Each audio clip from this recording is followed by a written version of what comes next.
Hi, welcome to my channel again. I am Sam and I will now read the story from where I left off. Chapter 3. Exploring the Antidote. As I delved deeper into the pages of my grandfather's diary, I became more intrigued about the melody and its power. The diary detailed the story of a cursed melody that had wreaked havoc upon a particular family and their descendants, and the question that persisted in my mind was, how could a simple melody possess such destructive power? I pondered over this question for a while and could not come up with a plausible answer. However, I was not fully convinced about the existence of the curse, and I thought that my grandfather may have exaggerated the story to create a permanent cause of fear.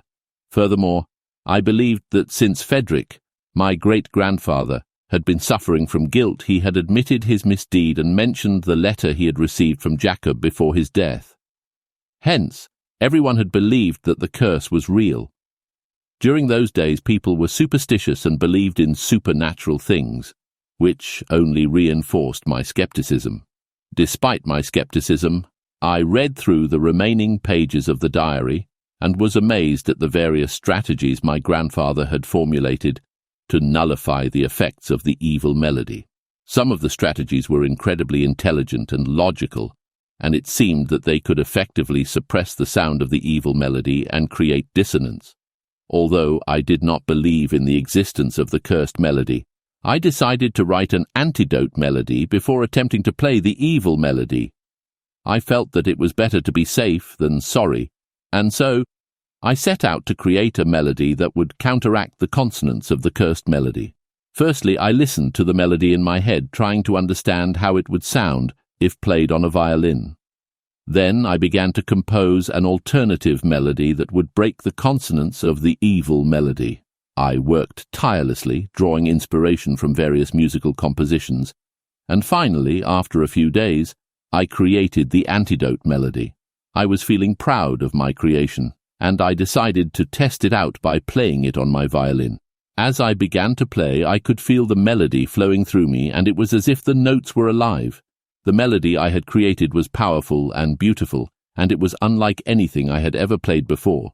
As I played the Antidote melody, then I thought about the cursed melody and how it had affected my family. I wondered if the curse was real or if it was just a figment of my grandfather's imagination. Nevertheless, I was pleased with my Antidote melody, and I felt that it was a powerful counter to any cursed melody. The diary had ignited my curiosity about the power of melodies and their impact on people's lives. While I did not believe in the existence of the cursed melody, I was intrigued by the various strategies that my grandfather had formulated to counteract it. Moreover, creating an antidote melody had allowed me to explore the beauty of music and the power it held. I realized that music was not just a form of entertainment, but it could be a powerful tool that could influence people's emotions and thoughts. I was grateful for the opportunity to learn about the impact of melodies and the power of music, and I was excited to continue my exploration of this fascinating subject. Chapter 4. Igniting the Curse. It was the following day, and I was still consumed by the thought of when to play the evil melody. I'd spent a significant amount of time preparing for this moment, and now that everything was set, the only thing that held me back was the potential risks involved in playing it in this house. As I weighed my options, I began to think about my family members and their potential reactions to the melody. Being unmarried and without any descendants, I had no direct heirs to consider. However, my brother Edward had 2 sons from his marriage, and his wife had gone to her own house. My younger sister Misha was still unmarried, and not yet at the age to get married. My parents had long since passed away, leaving me with an old but sturdy mansion, complete with large trees surrounding it and a grand entrance. Despite my family's absence from the house, I still could not shake the feeling of unease. As I contemplated whether or not to proceed, I realized that the attic was the ideal location to play the evil melody. This room housed my grandfather's musical instruments, and being from a long line of violin practitioners, we had many such instruments throughout the house. Feeling resolute, I ascended the stairs to the attic and began to set up the necessary components to play the melody. As I positioned the violin, I couldn't help but wonder about the potential consequences of playing such a sinister tune. Would it summon the very forces of darkness that I sought to control? Would my family be affected by my actions, even in their absence? Despite my concerns, I continued with my plan, determined to see it through to the end. As I began to play the melody, the notes reverberated throughout the room, causing the walls to shake with a foreboding energy. The melody was indeed evil, but I remained steadfast in my resolve to continue playing. The sound of the violin echoed throughout the house, and I could feel its power taking hold of me. However, as the melody continued, I realized that something was wrong. The notes were becoming harder to play, and my fingers felt as if they were on fire. Chapter 5.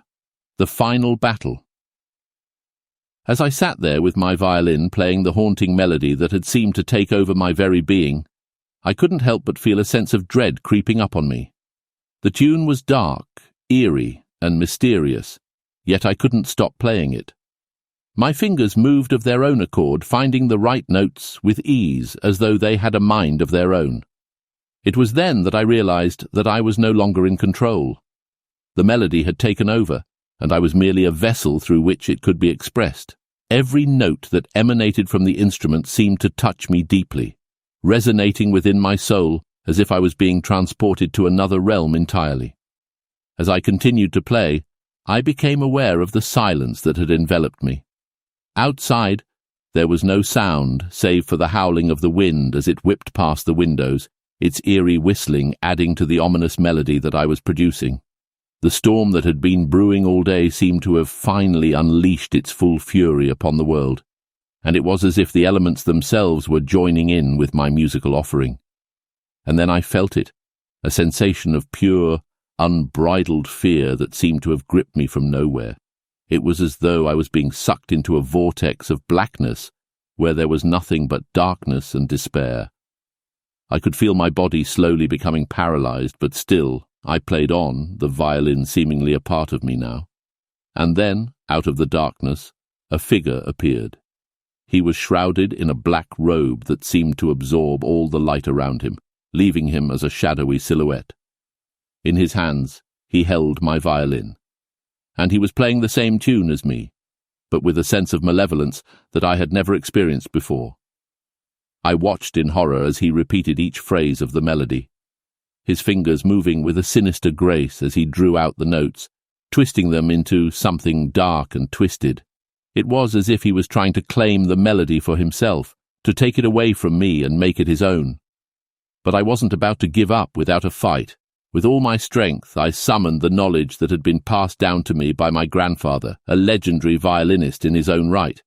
I knew that I had to play the Antidote music that I had composed, to counter the evil that was being unleashed upon me. I took out another violin and began to play, starting from the exact point where the evil melody had begun. The sound was harsh and discordant at first, but I slowly gained control, my fingers moving with a renewed sense of purpose. It was as if I was battling the figure before me, each note of my music cutting into his and nullifying it. As I played, I could feel the evil melody beginning to weaken, its hold on me lessening with each passing moment. And then, with a sudden burst of sound, the evil score sheet caught fire, the paper curling and blackening as the figure disintegrated into the air, his laughter fading away into the wind. In that moment, everything stopped, and I was left standing there, my violin still in my hands. The darkness had lifted, and the storm outside had dissipated, leaving only the sound of the rain tapping gently against the window panes. I realized then that I had won the battle, but at what cost? I had been on the brink of being consumed by the darkness, of losing myself to the evil melody that had threatened to take over my very being. But through sheer willpower and the power of music I had managed to overcome it. As I sat there breathing heavily, I felt a sense of relief wash over me. The violin that had been my instrument of doom now lay silent in my lap, and I knew that I could never play that melody again. Looking out of the window, I saw that the sun had begun to be visible behind the clouds, painting the sky in hues of orange and red. The storm had passed, and the world seemed to be bathed in a new light. The air was filled with the freshness of new beginnings, and I felt a sense of hope that I had not felt in a long time. Chapter 6. Conclusion. Once the entire incident had subsided, I sat with a deep sigh of relief, reflecting on what had transpired. At that moment, Edward and Misha entered the room, and it was clear that they were visibly shaken by the state of disarray in the room. They had prior knowledge of the family curse that had plagued our family for generations, and upon seeing the open red box and burnt score sheet, their fears were only amplified. Despite their apprehension, I greeted them with a smile. Edward, clearly concerned, inquired, "What is going on, brother?" I proceeded to recount the entire ordeal to him, assuring him that the curse was no longer a concern for our family. Though he was slightly annoyed that he had not been kept in the loop, he ultimately agreed that everything that had occurred was for the best. As I packed up my violin, ready to leave the room where I had fought my battle, I knew that I had been changed by the experience. I had faced my fears and come out victorious, but I had also seen the darker side of music, the side that could consume you and destroy you if you let it. But even with that knowledge, I knew that I would never stop playing. Music was my life, my passion, and my soul, and even with the knowledge of the darkness that lurked within it, I knew that I could never give it up. With a renewed sense of purpose, I walked out into the world, ready to face whatever challenges lay ahead. And as I stepped into the sunlight, I knew that I had come out of the darkness, stronger and wiser than before.